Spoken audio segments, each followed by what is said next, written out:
Welcome. I'm James Calicut, waterfowl and upland Gamebird extension specialist. I'm Mark McConnell, assistant professor of upland birds at Mississippi State University.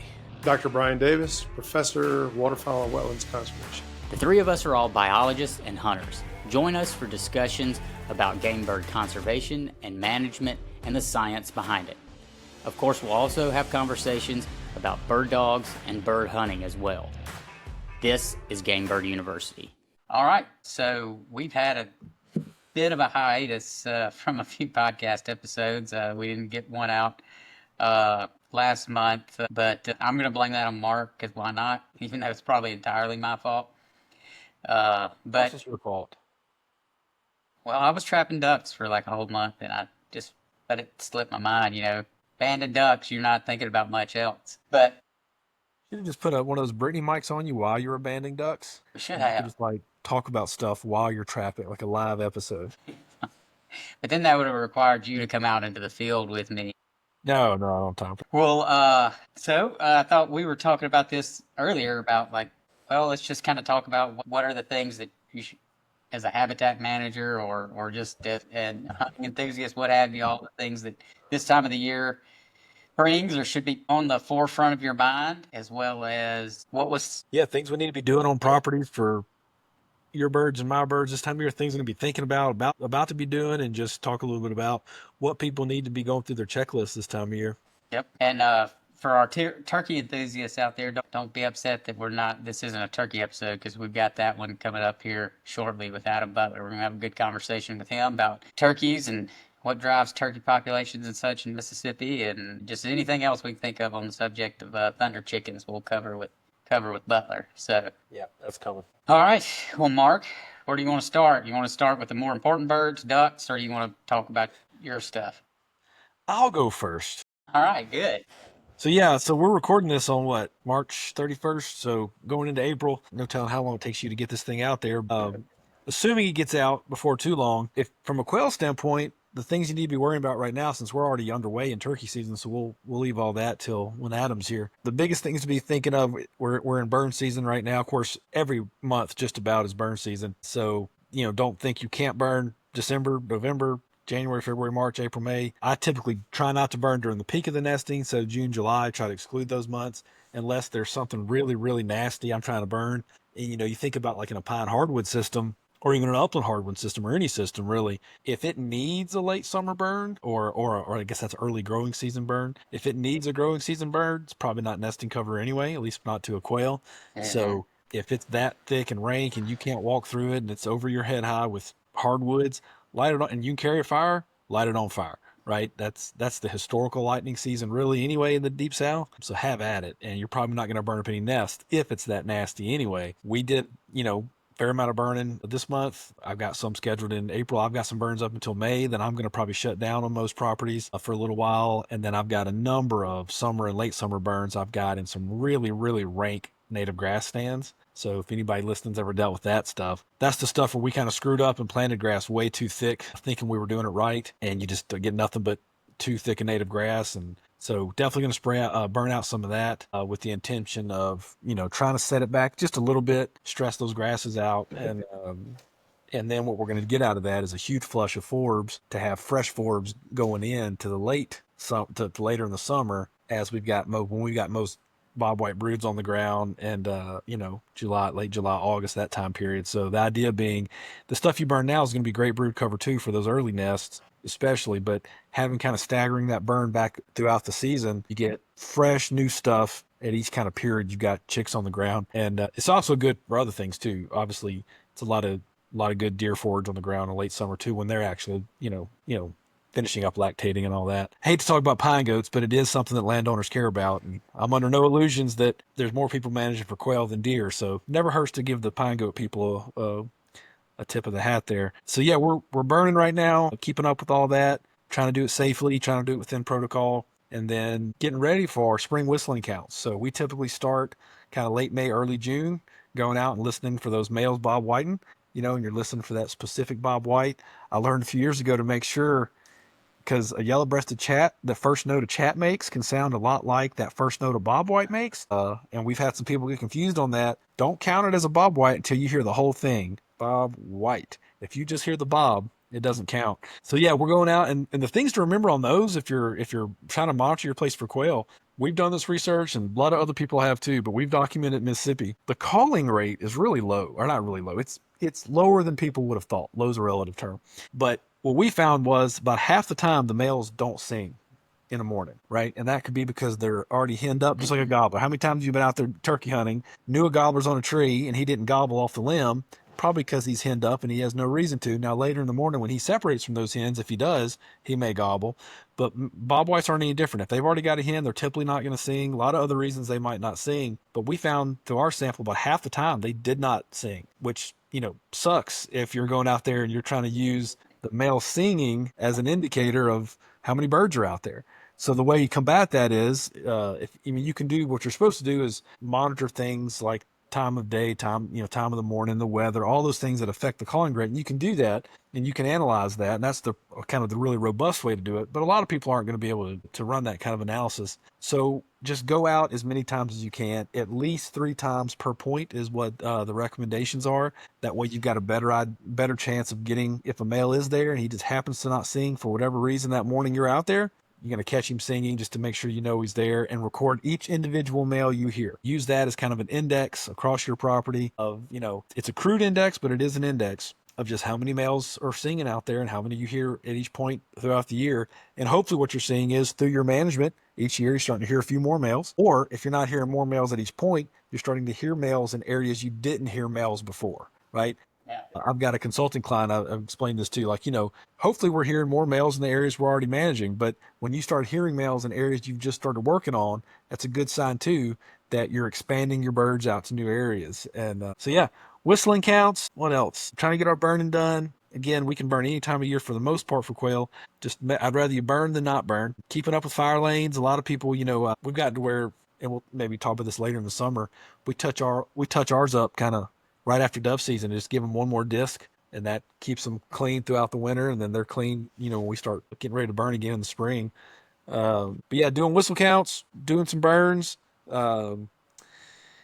See what else. Making sure you've got really good forb communities with bare ground for those bobwhite chicks. There's typically enough grassland out there for them to nest in. Keep in mind, bobwhite don't need just a ton of grass. Once you get over about 30%, kind of pissing in the wind on grass, right? They don't need that much grass. Just a little bit of grass. What's really limiting on the landscape is brood cover, right? So making sure you've got those forb communities with that bare ground, so those bobwhite chicks can maneuver around, fill their gullets up with bugs and all kinds of things that a forb community attracts. The more lush, the green, the more bare ground, the better. So we do a couple of that. We do some fall winter disking for that. That typically produces a pretty good forb community that following growing season. And then of course, we scatter our prescribed fires around to make sure there's always lush vegetation by the time a chick's on the ground. So right now, that's about the things I'm focusing on, getting ready to start monitoring a lot of properties. And we'll do a little bit of mist netting to catch some males and supplement our sample size on some properties we've already got radios on. That's a lot of fun. You just play a hen call, and the males get pretty desperate at some point, fly right into the net. Yeah. Yeah, You still haven't brought me out on one of those excursions yet. Well, I hadn't taken you out on that? No. Well, if you like sitting in the bushes getting chiggers and ticks while waiting on a bobwhite to fly into a net, it's for you. I've wood duck banded a lot, so sitting in a blind getting eat up with mosquitoes next to some but that's different because you're like at the culmination, you get to shoot a freaking rocket net over a bunch of wood ducks, and you got to run out there. There's nothing this exciting here. You're hiding in the bushes with an MP3 player trying to get a male. It's like turkey hunting without a gun. You're using a female call to lure them in, but they've got to fly into that net, and it's.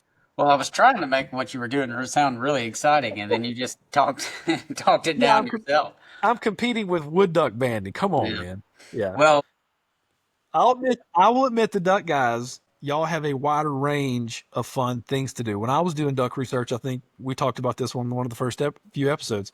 I got to go around in an airboat at night with a spotlight and a dip net chasing ringnecks. So, I don't ever get to do anything like that in the bobwhite world. But, burning, fire lane maintenance, getting fire on the ground, getting ready to monitor. Make sure, like I said, you've got multiple points spread out on your property. Listen for bob whites as many times as you can. Record them. Keep up with it. And then other than that, man, it's dog training season. And at the end of the day, you and I agree.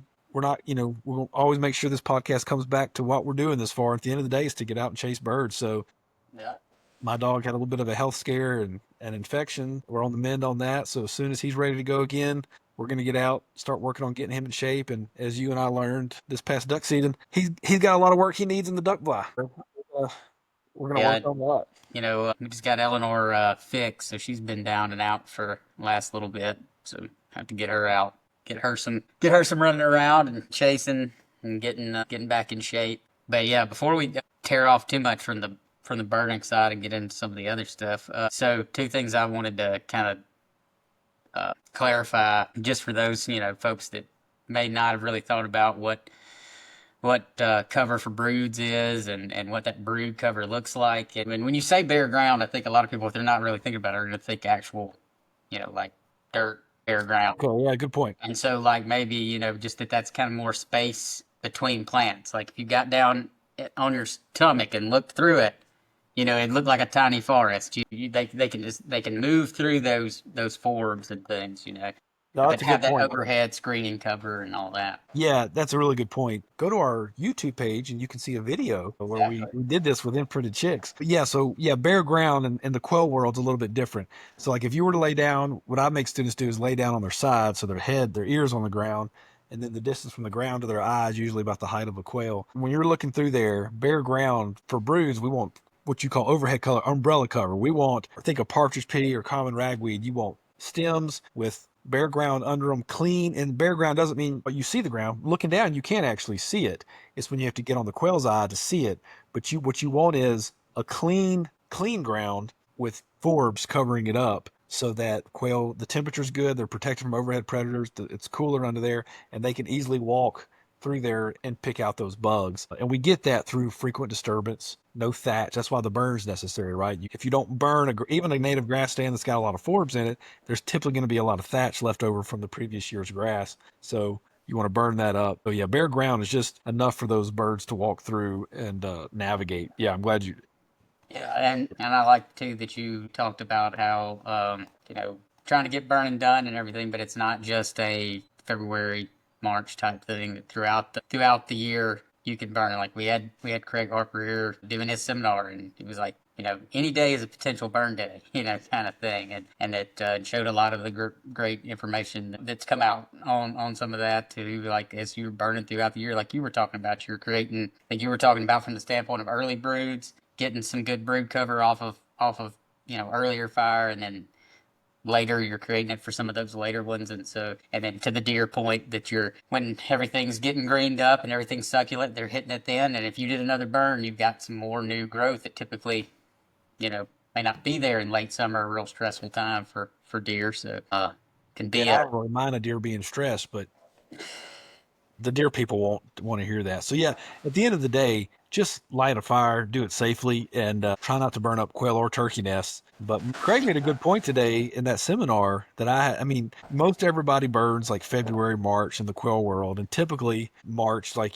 quail season historically in a lot of states typically used to end around end of February. So you light up the woods after that. And that works in landscapes where, there's tons of habitat. And then everybody wants to burn before turkey season starts. So you got this kind of short little 2-month window to get it all done in. And like I said, you look at the Red Hills region, most of that landscape, when it does get burned each year, is burned about somewhere within that time frame, right? So it's not that you can't maintain quail populations in there. Those areas have diversified their burn tremendously over the last several decades, but historically, that worked, right? The point now is, with the absence of fire on the landscape and the plant community often shifting more towards hardwoods and kind of understory hardwoods encroaching in, if you're just burning February, March every year, you just can't achieve your objective. So you gotta play around with it and figure it out. And we've had a lot of fun. Like, I think I've probably burned I think there may be a couple months maybe I haven't burned yet. I don't know if I've ever burned in November.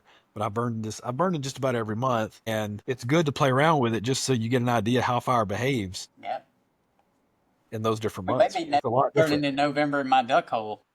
We may be. I really like a September burn when you've got like a hardwood problem just because it's so hot and it's so dry in Mississippi. It's a dangerous burn. You got to be real cautious and go slow. But you can put, I think I showed you that picture where I had those 20-foot sweet gums that we had top killed through a really slow but really hot fire. And so, yeah, just burn, do it safely, get certified, take a class, go to a friend, go with a friend. There's nothing more essential in the quail landscape than getting frequent safe fire on the Mm. ground.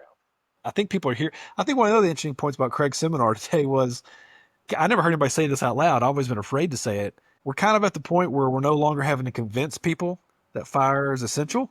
Hmm. And definitely the early part of my career, yeah, I was still fighting the whole I'm afraid of fire. I don't need fire. I think he's right. I've just been afraid to say it out loud. Yeah, I think we're past we don't have to convince people of fire anymore. We have to train people and give them the flexibility to do it when they can and to get it done frequently enough.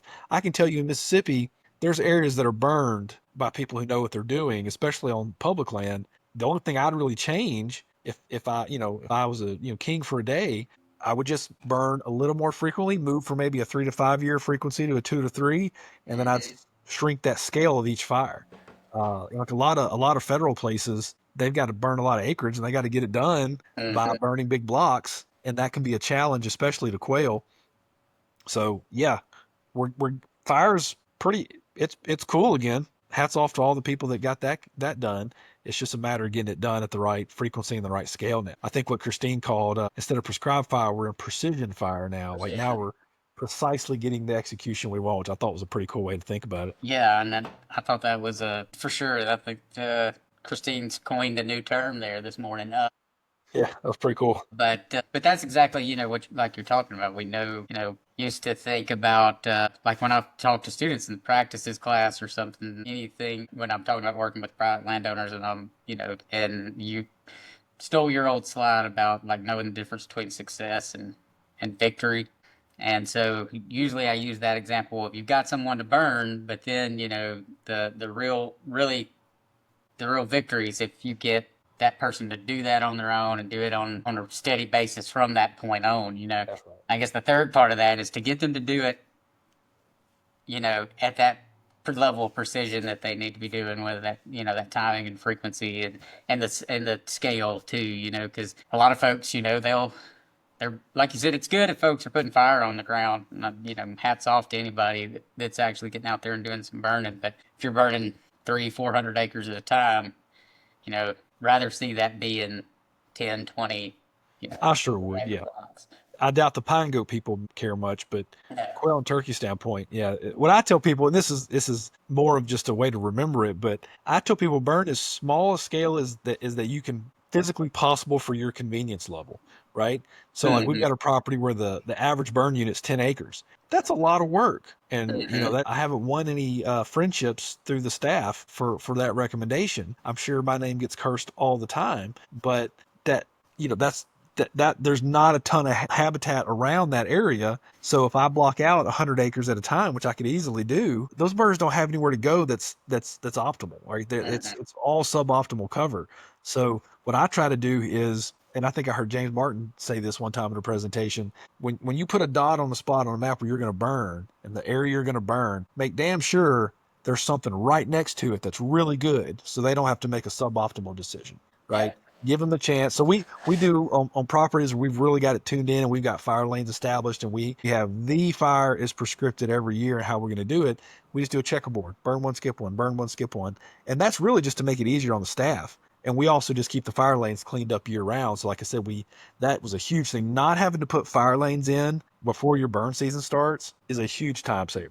Yeah. Right, so we hit them one more time right after dove season. Just run the disc over them real nice. We're in our maybe third year of this, and then when it's time we get ready to really start burning and kind of ramp up, fire lanes are not on our list of things to do. We are done. We are just ready to light fires, and they can just hop and skip. I like that. And then too, I guess, in addition to they just like if they have someplace else to go or not adjacent to it, like you said, so are making some suboptimal decision of going to some other not as quail friendly cover. In addition to that too, if you have smaller units and you have kind of some staggering in your timing, like burning this year versus 2 years ago or whatever, got a little of that difference in cover from one to the next. It's getting more grass, and this one good nesting stuff, more forbs.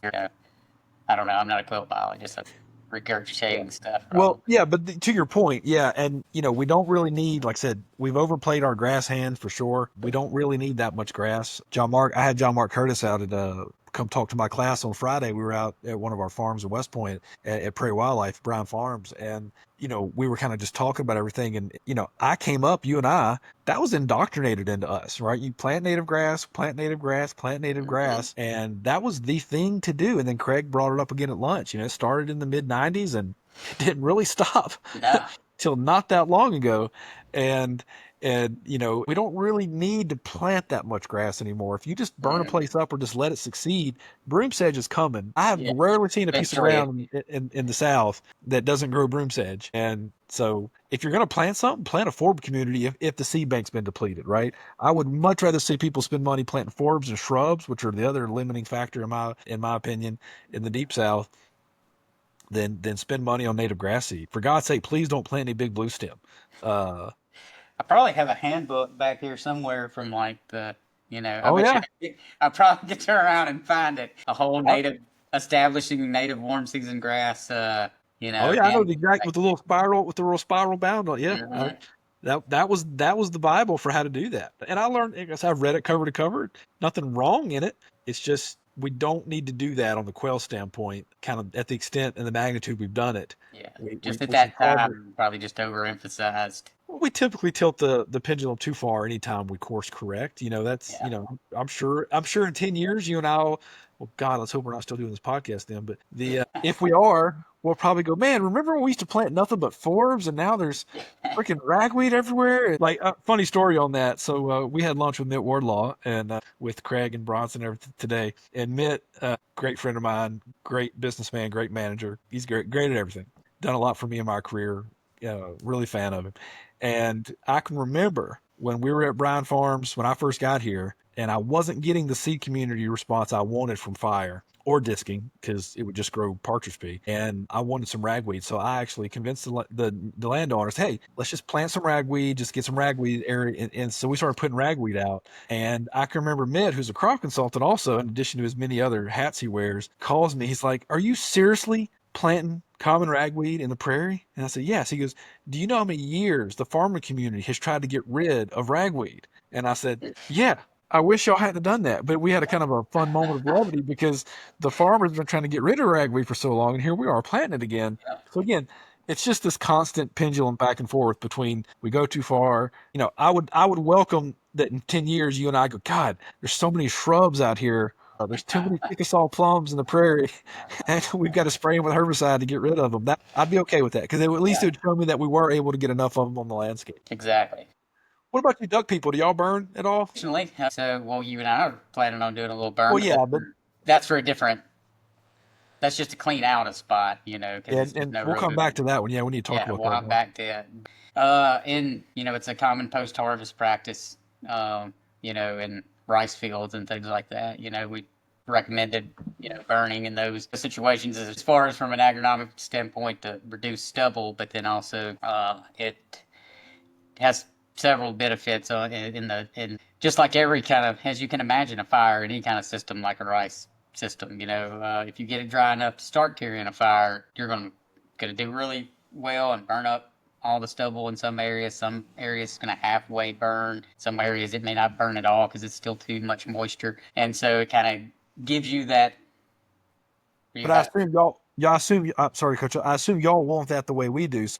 One of my students makes fun of me because I always say the patchy mosaic. Yeah. We kind of like that burn not burn mix. Is it Yes. the same in a system like for y'all? Yes, because you think about it, when you flood that, it gives it that hemi-marsh look of open water, interspersion of open water and rice stubble. And so it mimics a natural wetland kind of look more. And, Houston Havens' master's research looked at duck response to that and saw more birds utilizing the burn units. beds than those that had just been rolled or disked or, or standing stubble just left. Also, as far as waste rice abundance at the time, it was it was less, I think, than the control of just leaving standing stubble, doing no manipulation, but it was right there with rolling and higher than disking, and that sort of thing. So, and there was also the thought too that potentially too some of that burning may char some of those seeds. They may not germinate, so you might not get as much sprouting, but they'd still be edible. So, lots of reasons that burning in rice fields has been,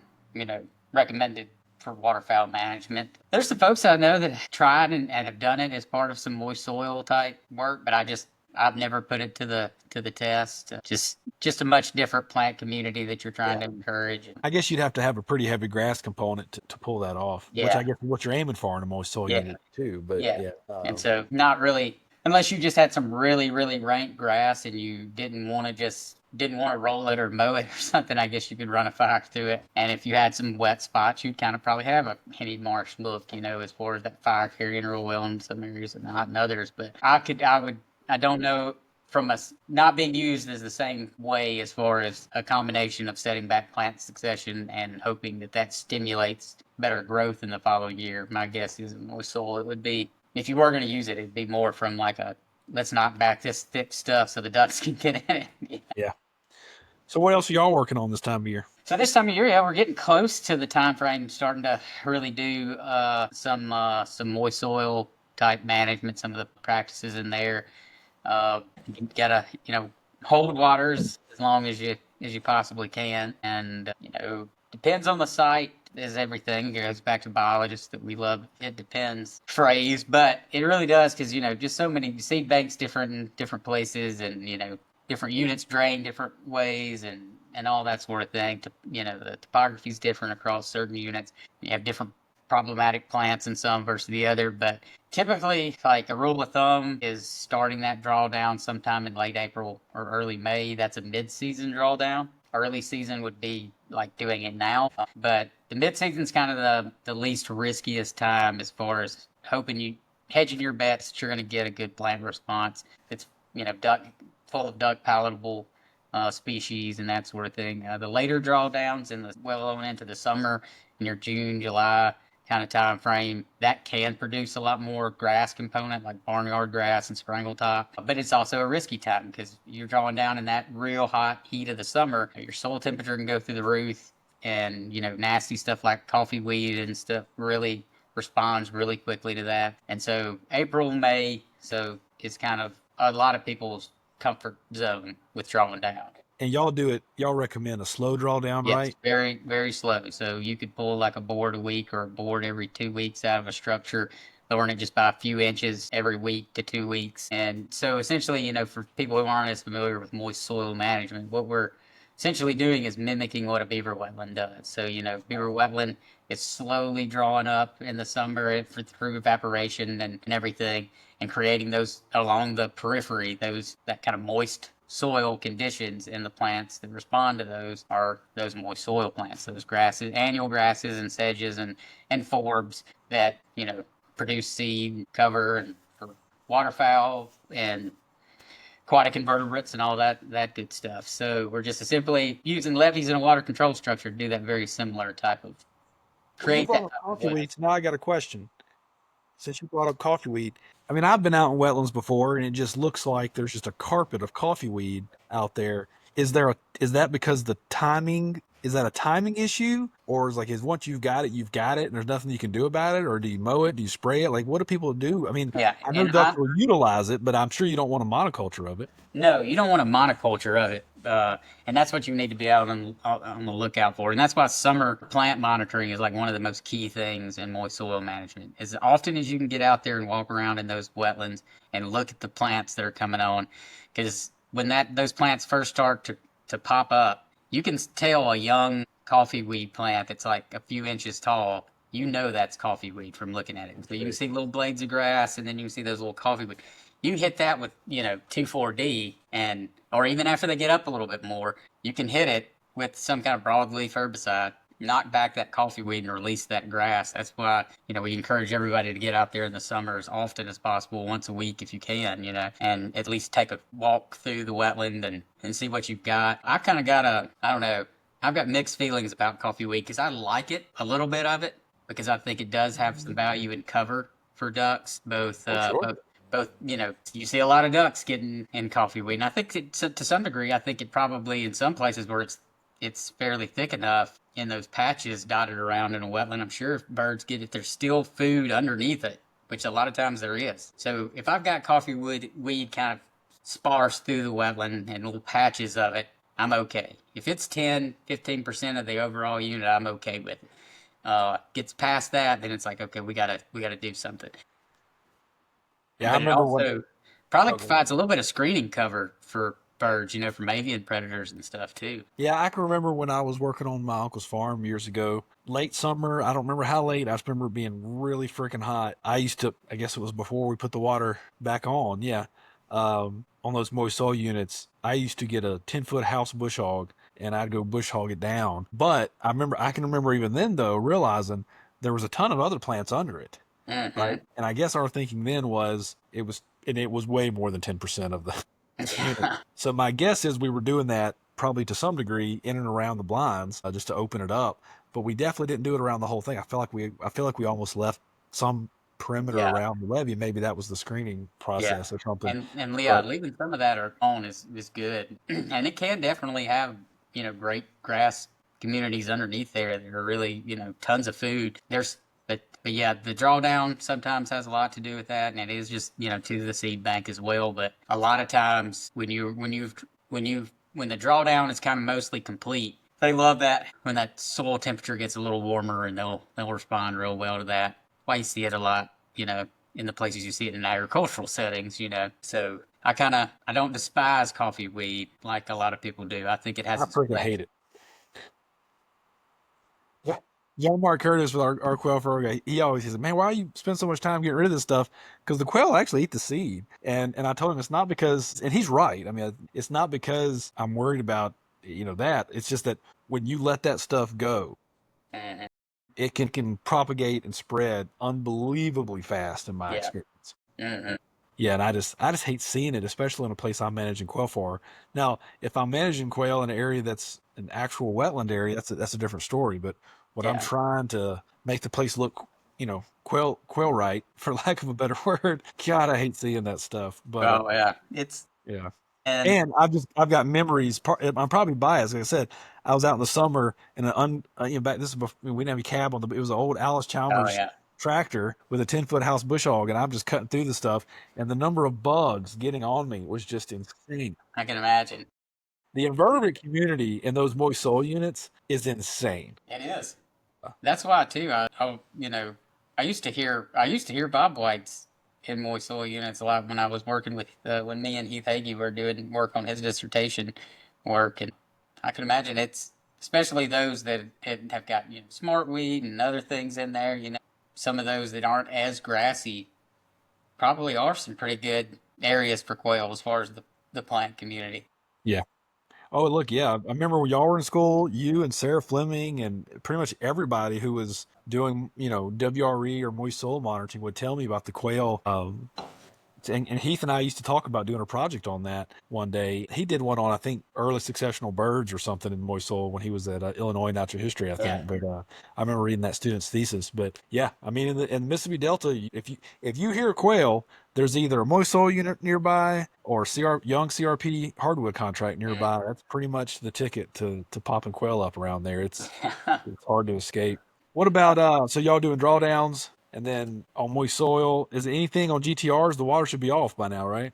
I hope it's off, but that's obviously too a challenge as far as in depending on where you are and this time of year backwater flooding and such. I mean, there's a multitude of things we could spend the entire rest of this podcast talking about getting water off of trees, Yeah, we don't want to do that. and we don't want to do that. It's just safe to say that that's just a cluster. Hey, you mentioned your banding stuff, but I don't. Have Yeah. you had a chance on the podcast to address what all y'all were No. doing? So tell everybody like what all y'all were doing and like the kind of and let's try to circle it back to the importance of water Yeah.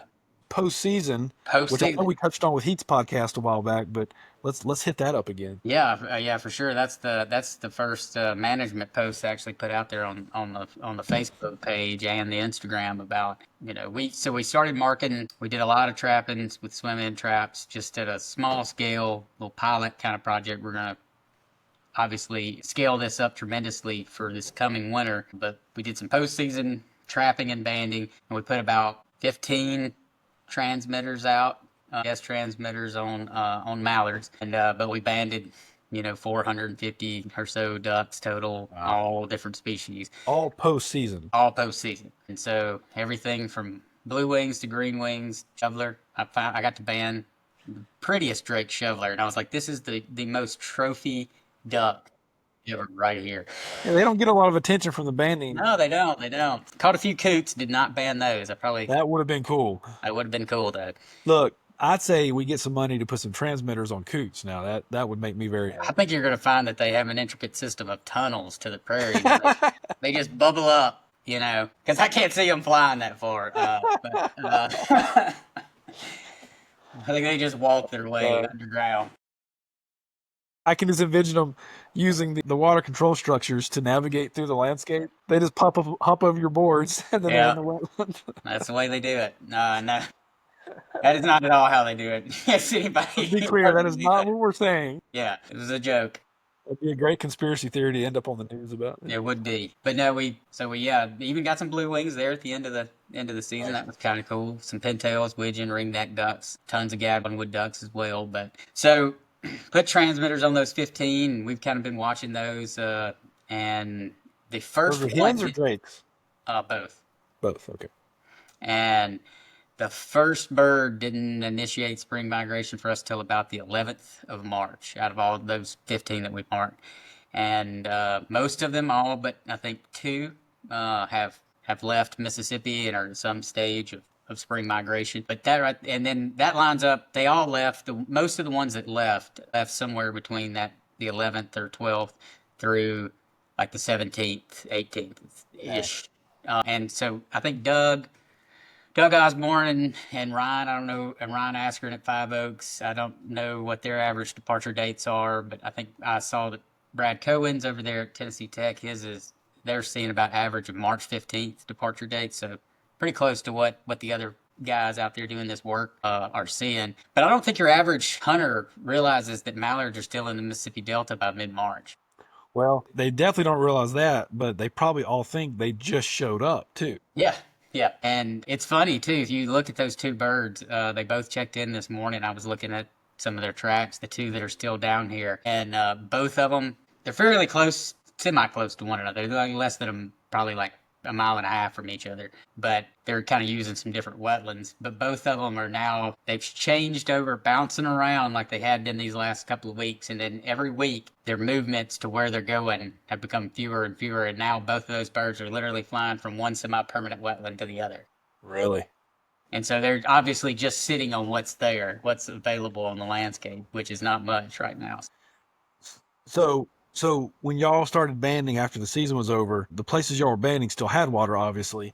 And then hunters typically draw down after the season, like if they're hunting flooded area, they pull the water off after the season. And then when they do see ducks, let's say first couple weeks of February, everyone tends to assume, oh, look at all the mallards that just got here, when it's probably more driven by the fact that there's just less water available, so they're more aggregated. Certainly, we've always called it the board pulling effect, that, as soon as season's over, there's no reason, especially too, and we all get it, farmers want to get, especially if it's ag fields flooded, they want to get those things dry, their livelihood is getting that field ready and get it planted, and so probably, a lot of folks are like, well, I got to get this off for the farmer, and so when you have all that water gone, all of a sudden, that's a lot of places that they could have sat that they're no longer have as an option, so they pack into what's left, which is your people who are managing moist soil wetlands and stuff they can hold water on longer, or folks that are holding ag water as long as it's feasible for their relationship with their farmer. And so it's just a matter of, we've said it on the podcast before, the restaurant thing, you wouldn't, if a bunch of restaurants in your town closed, and the place you go is packed, you wouldn't think a bunch of people moved to your town in the last 3 days. You'd be like, no, it's the only place in town to eat. And so same thing here. And yeah, definitely you can see these ducks movements change when that amount of wetland availability is closing. Now, obviously, this is just me seeing it from as far as these birds from just a very small number in just this season. I can't really say anything definitively, but it's been interesting to see that kind of line up with what, just by, just our observational, just looking at what they're doing on without any real statistical analysis.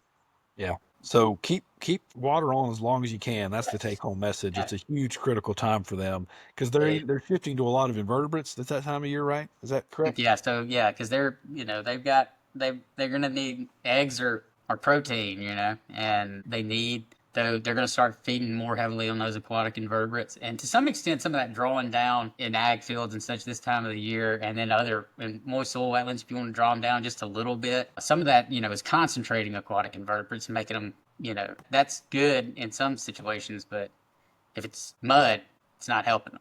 Yeah. So you It got makes me think of something from the agronomic standpoint. I mean, like you, I've dealt with a lot of farmers, and that's definitely a concern because it rains a fair amount this time of year, and the inability to get in and prepare that field and get it cultivated and get the seed bed ready. So a lot of people are disking up and ripping and hipping post harvest in the fall, late summer, and then they're just rain's knocking it down. So you got a furrow like this, and then by the time it's planting season, it's more like this because it's just been beat down from the wind and rain. It does make me curious though, because you've heard me complain before. I get really frustrated when I see the first early crop dusters flying in a herbicide for a burn down, and it's like most of what you're burning down, winter annuals, they're not even going to be much of an issue. So I've always been concerned about, like, I always felt like they're wasting money on a herbicide application when if they would just wait a little bit longer, they'd have plenty of time to kill whatever that crop weed they're worried about. But it makes me think, like, I wonder if there's any, maybe you know this, is there any weed suppression advantage from leaving your water on? Yep. Assuming it doesn't, you can dry it out in time to prepare. Yeah, I think Scott. Of course, it's specific to rice fields, but I think that was in some of Scott Manley's dissertation work, and some of his publications off his dissertation had some reduction in winter weeds and that sort of thing from the winter flooding, and so then maybe that's one less application you have to make in the spring. Maybe some that knocks out some of that early. That'd be fun to look at because, like, just the flooding in general, what the effect is, and then if there's an added benefit of a delayed holding that water. Now, again, I can't imagine the stress of having to hope you can pull the water off in time to make sure you can get your crop in. Yeah, but and I would just like to know, in general, like in an average year, what is that where you're not overly stressed if you've got water out for producers? Well, like for you, your birds, when you got this 2 left, but other than those 2, when were most of them out of Mississippi? Around March 15th ish. Okay, so you hold water to March 15th. You're not planting probably till April anyway. Yeah. Well, I guess it depends on the year, but then of course if it's raining nonstop, yeah, I guess I don't know. I'm with you there. I think there's a cool question there where we could try to find a balance, but again, it's going to be so variable with rainfall every year. Yeah, for sure. But yeah, and I think some of that kind of information is interesting for over the course of this project. And like I said, Brad and Doug and Ryan have obviously already been identifying when those kind of average departure dates are for their birds, and it's around that time. Using just information like that to see how we could fit that into conservation delivery as far as can you hold water to this point. Is that palatable to a producer? Looking at any other benefits that could help encourage you holding it to that point as well from the agronomic side, whether it's weed suppression or what ag. All of it could help fit in to being better for the duck. Yeah, and not to give you more duck airtime, but you did mention semi-permanent wetlands, and I know you and Houston have been talking about how they're kind of underappreciated amongst the public. Give the audience a little tidbit of what you mean by semi-permanent wetlands and kind of... Yeah, so your semi-permanent wetlands would be those that, are exactly kind of that. They're either flooded year-round or flooded through most of the year. So your cypress, tupelo type breaks and sloughs and maybe some old oxbows off of bayous or rivers and just any kind of natural wetland out there that it may draw down a little bit in the summertime, but it probably will not be absent of water, except unless it was like the year before last and everything's, there's even breaks that hadn't gone dry in like 35 years were Yeah. dry. But with the exception of those types of years, you're going to have water in there. They're going to be much more of an emergent type vegetation, not as much of the grass kind of component, but more duck potato, things like that. Also in the areas that are holding water and the deeper areas of those might have submerged aquatic vegetation communities. And these type, and they may be, and then scrub wetlands. Excuse me, there. So your button brush and alder and those kind of types of wetlands. All of those have a bunch of different values to waterfowl. There's a lot of aquatic invertebrate communities that are in those. They probably have huge source of that. But those submerged aquatic plants are really valuable to species like gadwall and wood ducks, ringneck ducks. You have the cover side of those things. Shrub wetlands are providing, and I think to mallards even, and hopefully we kind of can tease some of that out with some of this data we'll get as far as habitat use and selection. But I think those shrub wetlands do function somewhat like a lot of the reasons they do use even large flooded timber. Now, obviously, they're using that a great deal because the acorn abundance in it, but from a late season pairing, solidifying pair bonds and that sort of thing, I think they use those shrub wetlands. Yeah, they go courting in there, don't Yeah, they? they're courting in there, Like Nelms is a classic analogy. What's that? But you want to say it on there? Is it sayable on here? Yeah, oh yeah. It's just kind of like I'll tame it down a little bit. He said, if you're somewhere, you're at a party or something, and you meet somebody and you want to talk to them, but it's in a crowded place, you try to get off to the side to have a better, closer conversation with them. And so I can see where Nelms told that a little bit differently. yeah, it was slightly different than that. But somewhere seriously, quiet where you can somewhere quiet, secluded. somewhere to quiet and get away and get to know each other a little Get to bit. know each other. But so that, and then also you think summertime too, wood duck broods, those shrub wetlands, and those emergent wetlands with whether it's water lilies and other things, that you have that emergent plant community. It's really great cover for wood duck broods. Wood duck brood survival is going to be much greater in shrub and that type of emergent marsh type looking wetland than say the ponds that we put wood duck boxes up on the side for sometimes. That's probably just a thing. Yeah. See a lot of those on areas like, well, I guess that one clump of pampas grass you've got right over there that you planted is the only cover they're gonna have. They're gonna have, yeah. Man, those bass and bullfrogs are gonna eat like kings for a little bit. But I assume hawks will get them too. Is that right? yeah. I mean, wood duck ducklings are like quail are. Everything. Everybody wants to eat them. Yeah, everything in the world wants to eat them. Snakes. Frogs, bass, anything. Those bass will hit them like a topwater. Now you got me thinking we could get one of those little yellow squeaky ducks and put some treble hooks on it and just jerk it across the pond.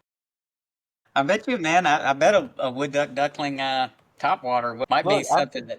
I've got a giant mouse topwater that I took to Alaska for my fly rod.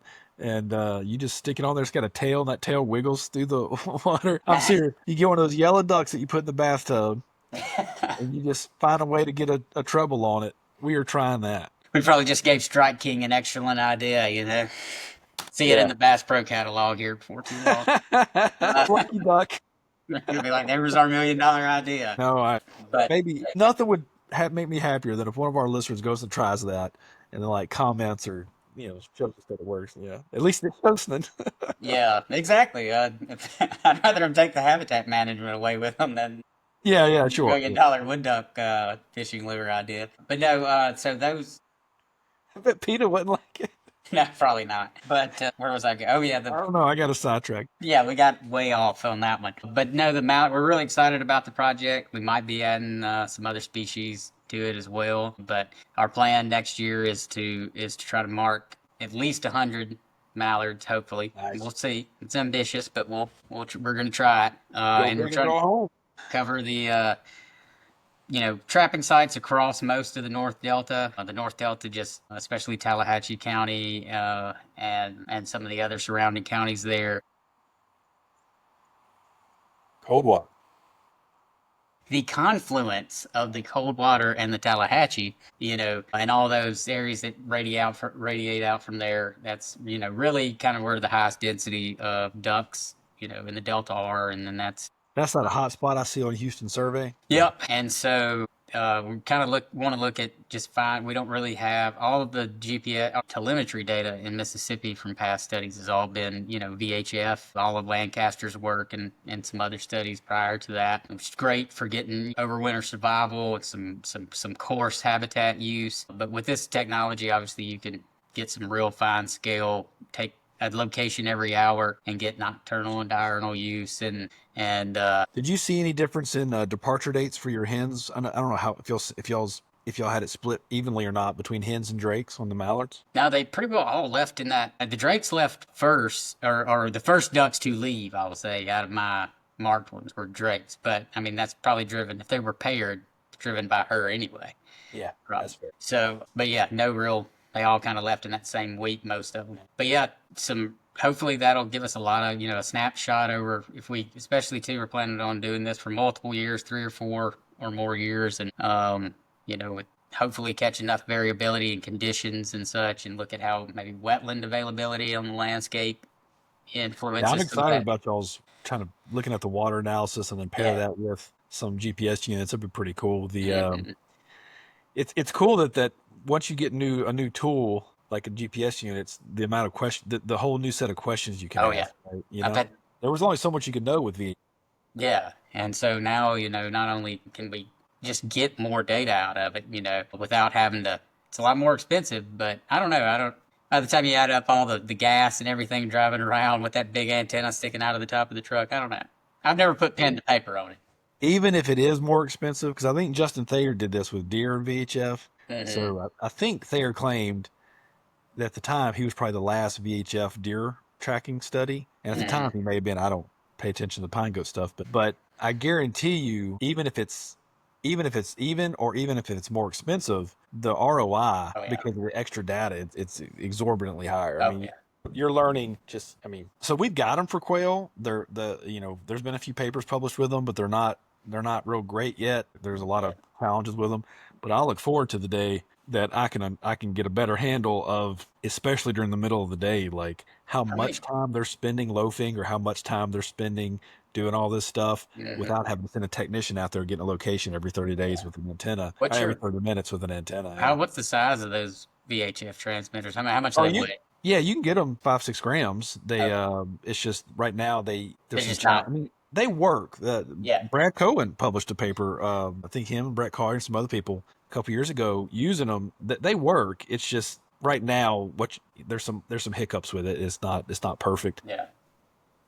You've got to get it. You've got to get the unit back for sure to get the data off of it. They have a VHF antenna on them too usually, and it's kind of weak. So there's just some challenges with it, but it'll get there one day. The technology's going there to everything. It's going to be awesome once you can get it. Yeah. We're super excited about it, and we're really hoping to, in addition to just we like the water stuff we're looking into with the remote sensing, capacity that we have, and with the keel and all those data sets being real cool to be able to combine with this data that we get, but also to think about going into places where they used heavily and maybe measuring some habitat characteristics, structural characteristics of some of those areas, and seeing if that can any of that correlates with use. So if it's in forested wetlands, and then how could that then inform any silvicultural or any other kind of management approach there too. So I think what I want to certainly try to do with this is tease out as many questions that are meaningful to a manager, as well as what's meaningful at a larger scale of habitat conservation planning, that sort of thing, working with a joint venture to see how this data can, support or not support some of their wetland complexing models and things like that. So from that scale of the joint venture, looking at landscape level conservation planning down to managers, here in Mississippi, and then probably a little bit, since I'm an extension faculty member, I can get away with answering questions probably that hunters just want to know. Yeah. Nothing wrong with that. What are ducks doing under certain weather conditions, Well, supporting or refuting wives' tales surrounding, duck behavior. That's what the Deer Lab boys here at Mississippi State have done a great job of Yeah. answering questions that help This is hunters. my moon. This is my moon phase project. Yep. The dispelling myths thing, God, it's a lot of fun. When I was doing that ringneck work, I think I told you this. Everybody we talked to told us that those ringnecks were leaving in the afternoon and going to the coast to roost. And I was like, the coast? Like Like, saltwater? that's, And they were like, yeah, they go straight to the coast. And I can remember like pushing back on it a little bit, like, I don't think ringnecks are spending too much time on the coast. And they would say they just things like, happen to fly south from their property. well, and then they would say things like, well, there's nothing else between me and I saw them all go that way. And literally, there's nothing else between here and there that they would go to. And so, again, one of those times where it's like, it's not worth the argument. And I'm sitting there, they were so confident, I was doubting myself. And, looking through, we didn't have GPS units, we had PTT satellite data.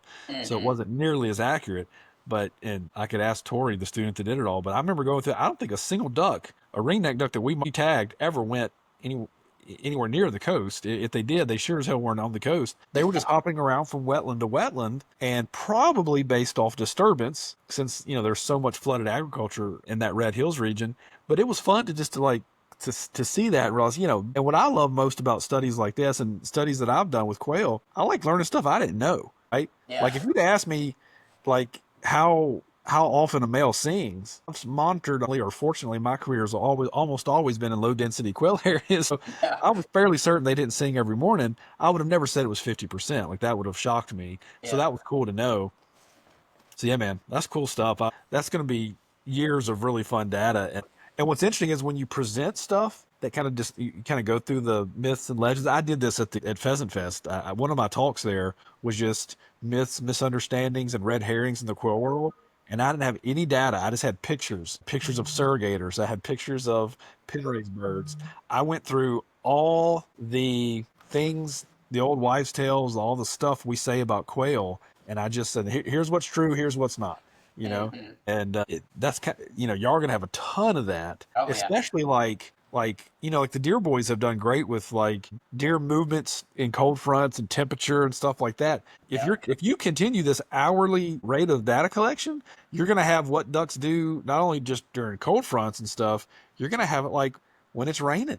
Or like the stuff we were talking about getting Frank on from Delta about, like, hey, during the part of the season in Mississippi where it's 70 degrees, how much do they actually need to eat? Yep. Surely they're foraging less frequently.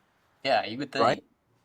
Yeah, their caloric needs probably wouldn't be that high when it's 70 degrees. Because I know, so I always think every time that we're walking into a duck hole and we're sweating, by the time we get there, I was like, they're not going to show up. Yeah. Now I do have one. I've shot my pair of limited ducks. I'm about to say I've had one of the best hunts of my youth. Not youth. I was in high school. One of the best hunts in high school. You matured slower. Shut up. Me and my great uncle, he called me that morning. He goes, hey, son, it's overcast. It was windy, like a swirling, windy, cloudy day. Mosquitoes. It was miserable. He said, you just want to stay home? And I was like, no, I'm about to leave. Let's go. So I drive over there, and we went out there, and we're just complaining the entire morning. Like, this is going to be a waste of time. We're going to be fighting mosquitoes. And man, when and sunrise was so delayed because it was so cloudy. I mean, sunrise was the same time, but you couldn't see anything. Yeah. It was so cloudy. And man, it was like somebody flipped on a switch, and we had a 2-man gadwall limit in no time. But then again, that I've had plenty of others where the weather was like that and it didn't work out. And we tend to remember the good ones. But yeah, think about like the movement data y'all have based off temperature. I wish there was a way to quantify disturbance, hunting pressure around the landscape. Yeah, but that's the one thing. Almost impossible. It's just impossible to do. It's like we talked about on that conversation with Heath. It's got to be the hardest thing in waterfowl management to research, because every paper that's published on it, I mean, there's some good papers on it, but every single one of them, there's not one of them that I can't think of that you couldn't shoot some level of holes and because it's hard to control for that. It's hard to measure every little bit of it. It's hard to make sure that you can draw the right conclusions from that. Yeah, jeez, that's kind of You have to depressing. shut down like duck season for at random intervals or something. Yeah, they go over real well. Yeah. Well, yeah, I just think about like with an hour frequency of data, like a location every hour. Goodness gracious, yeah, you're gonna have the exact same Because they did that. They did it like every 15 minutes with all that tagged buck study they did in Mississippi, the Wisconsin and them. Like, you talk about the moon phase stuff. I mean, they clearly, shut down that whole narrative. Oh, You can yeah. do the same thing. And if your accelerometer stuff works out, if you could figure out when they're foraging and when they're not, and then looking at, hey, the degree of nighttime foraging, on a full moon, because I remember Yeah. growing up, that was the thing. Well, let's go out there a little bit later because the ducks ate all night. Yeah. That was always our excuse to sleep in late. It had nothing to do with any libations that were consumed the night before, but that was a typical, well, the ducks ate all night on that full moon, so we can get out there a little later. I don't know if that's true.